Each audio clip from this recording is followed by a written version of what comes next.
Okay, if you're like me, you probably love the Kohl's free agent combines, and every year they come out, you watch them, you watch it all the way through to the very end, giving Jamie Kohl more of that sweet, sweet AdSense revenue dollars. But yesterday I had the thought, what happens to all those winners? You know, every year there's a winner. Does anything ever come of that? Is it worth it to go? I guess you could say. I went back and took a look at every single combine and tried to look up what happened to every person in every combine. So today I'm going to go through the notables. I'm going to go through the guys that won. What happened to them? Are they in the NFL? Did they ever get a shot in the NFL? And if so, how did that turn out? Now, this is a quick disclaimer, okay? Because if you went to one of these combines and I didn't say you're one of the notables, that's a lie. You are notable. All of you guys are notable to me. I went with guys that had, some sort of shot in the NFL. I went with guys that maybe played a little bit somewhere, NFL, CFL, USFL, blah, blah, blah, something that people heard of and will recognize. I recognize all of you, but, Trailblazer 1942 down in the comments has no idea who you are. So I'm trying to get him to keep watching. If you see yourself in this video, go ahead and like it. Comment, hey, that's me. Everybody will know who you are.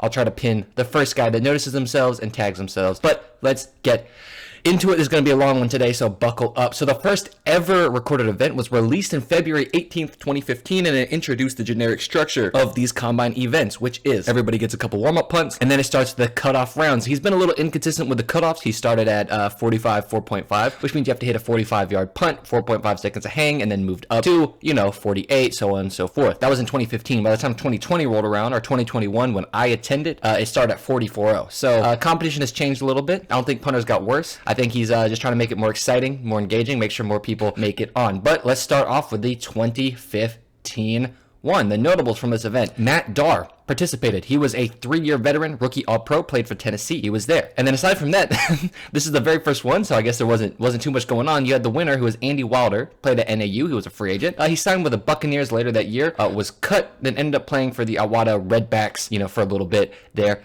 afterwards. A little CFL action. But pay attention to Matt Darr. He was important. 2016 comes around. Same structure as before. Kyle Christie ended up having a 4-year contract with the Dolphins, but got waived later that year. Go ahead and pay attention to Zach Paul. He's going to be a recurring character. And Ben LeCompte. Pay attention to him. He's also a recurring character. Ben LeCompte played in the Spring League in 2017. Pete Mortell, he actually started the GAG Award for the best holder in the NCAA. So the very infamous Pete Mortell Award was started because of this guy. And look, he's here at the Kohl's Combine. And that's going to come back around later, so just hold on to that. The winner was Hamish McInnes, who, as far as I could tell, had no NFL or CFL career. So in the first 2 years, you had one guy pretty much go to the NFL, and that was Matt Darr, and played consistently. Like I said, Kyle Christie signed a 4-year contract, but was cut later that year. Matt Darr really the only one to continuously play in the NFL after that. 2017, here's where things start to pick up a little bit. Will Monday, so he bounced around from the Steelers, Bengals, Chiefs, no season action. Never got a chance to actually play in a season game, but he was there. So that's what it is. Hey, it's Ben LeCompte again. What a nice guy. Matt Heck, drafted to the Dolphins.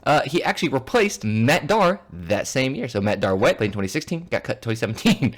So there is Matt Heck. And he currently plays for the Bills. Also in 2017, a guy by the name of Worth Gregory played at ECU. Fun fact about Worth, me and him know each other personally. I would say that we're friends. We're pretty cool people. We don't talk much. I'm not going to go out there and be like, oh yeah, we're besties. But we know each other. We're familiar. Good vibes there from Worth. He's a great guy. Helped me get into UNC Charlotte. Quality individual. Then you have, guess what? Zach Paul again. I told you to remember. Zach Paul, Ben LeCompte. There they are again. Fun appearance here from the brother of Michael Turk, also known as Hang Time on YouTube. Ben Turk showed up. Good guy. Seems like pretty cool guy. He did some free agency rounds and never quite got onto a team. Never got onto that final roster, but had a big explosive leg and just nothing panned out for him. Matt Hack ended up winning, and what happened to him? He's still in the NFL. So there you go. This is like the first big success from the winner, right? You win this, end up with a nice little contract in the NFL. So this really sparked things off for Kohl's, because in 2018 you're gonna see a little bit more people showing up, a little bit more notable names. 2018, Hayden Hunt, Ray Guy finalist. So for some reason, he can't find a home in the NFL. I think the dude's a stud. I've got some theories as to why. I'm not going to go too far into them. They're nothing bad. It's nothing against him. It's just a little bit of his form. Something that he does well, but he does it well in the wrong way. Gets him in trouble. I'll talk about that later. So he's here. Can't find a home. Matt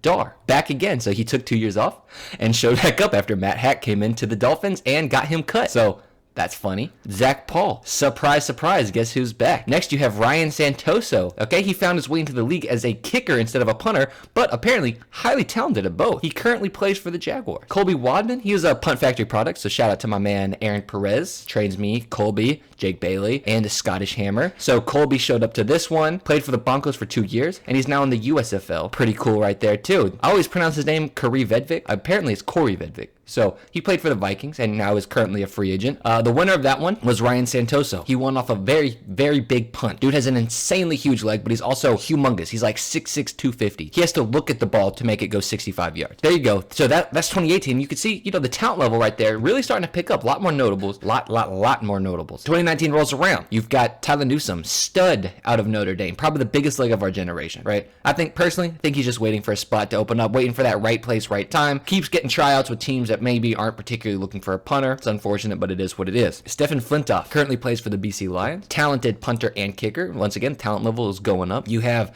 Mac Loudermilk, captain for UCF. And fun fact, you remember that little Pete Mortel award that we talked about earlier? Yeah, well, guess what? Mac won it. So things really came in a full circle here. Clark Rydell, wanted to go ahead and shout him out. Really nice guy. I've talked to him before. Great guy. Talented punter. Played in the Spring League just last year. Was fun to watch. Next, you have Matt Carrizosa, stud punter. Had a chance to kick with him at Zonner. Has been keeping up with his career. Very good. He's playing in the USFL now. Just waiting on his shot too. I think he's one of those guys that you're just kind of waiting around for him to get signed by an NFL team. So really high quality punter right there. The winner of that one was Tyler Newsome. Okay, so he had some looks from the Chiefs and Cardinals, but hasn't quite found his home yet. But really high level punter right there. So that just shows you the level that these guys are playing at now. So like the notables are just getting longer and longer as you slide down the list. 2020, this is the first and last camp that they introduce direction with. No. It's not the last one, but it's the first one, and then they skip a year, and then they bring it back. So you have Don Maggio, signed a deal with the Falcons. He's on a futures contract with them. But Gillikin, punted for the Saints. Dude's a stud. Very good punter. High level leg, you could say. If you watch some of his highlights, he's nuts. Cameron Nislik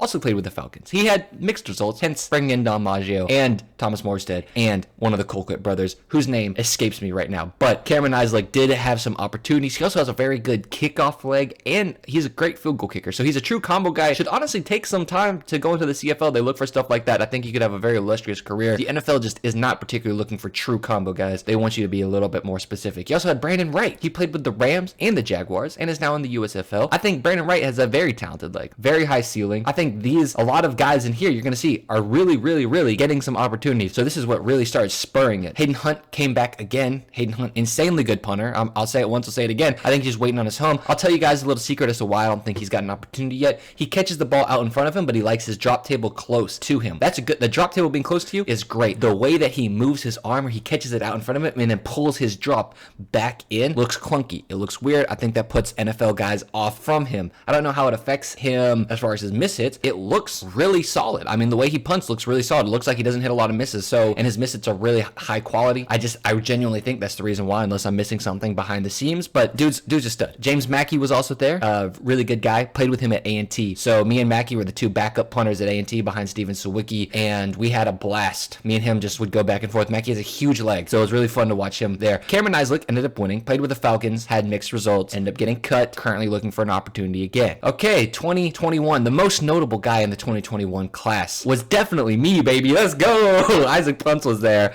Showed out, make it to the 5th round. Free agent, has had no tryout, got no looks for making it there, which is why I came back to go look and see if people get it. Apparently, I'm unlucky, or I was just bad. We'll find out soon enough. Tyler Newsome, again, came back, dunked on me, dropped a 5.35, 5.65, 5.35, something like that, back to back to back. Dude is beast. Don Maggio came back, punted very well again. Matt Darr, once again, like a lot of familiar faces, Matt Darr came back this round. Drew Gallitz played for Baylor and now is a USFL punter. He also played in the Spring League before. And then you have Marquette King, a little known guy. I don't know if you guys have heard of Marquette or not. Went to multiple Pro Bowls and, was a very high level punter in the NFL. Also a very cool guy. Very humble, very down to earth, very the opposite of what I think the media tries to have a lot of people believe that he is. He's a super chill guy. Great individual to be around. The winner of this one ended up being Don Maggio, and now he has a futures contract with the Falcons. And then that brings us to the 2022 one. I won't talk too much about who's there because we don't know what notables are going to be there in the future. I'll just say this. That's the first year they brought back direction. So 2020, they introduced direction. 2021, they got rid of it because I was going to be there. And my best thing was direction. And then 2022, they bring it on back. So there you go. That is the future of everything that happened to guys that go to these Kohl's camps. As always, though, I hope you guys are having an amazing day. Let me know if you learned something interesting about some of these guys. If there's some people on this list that you don't remember being there. And as always, have a good day and peace.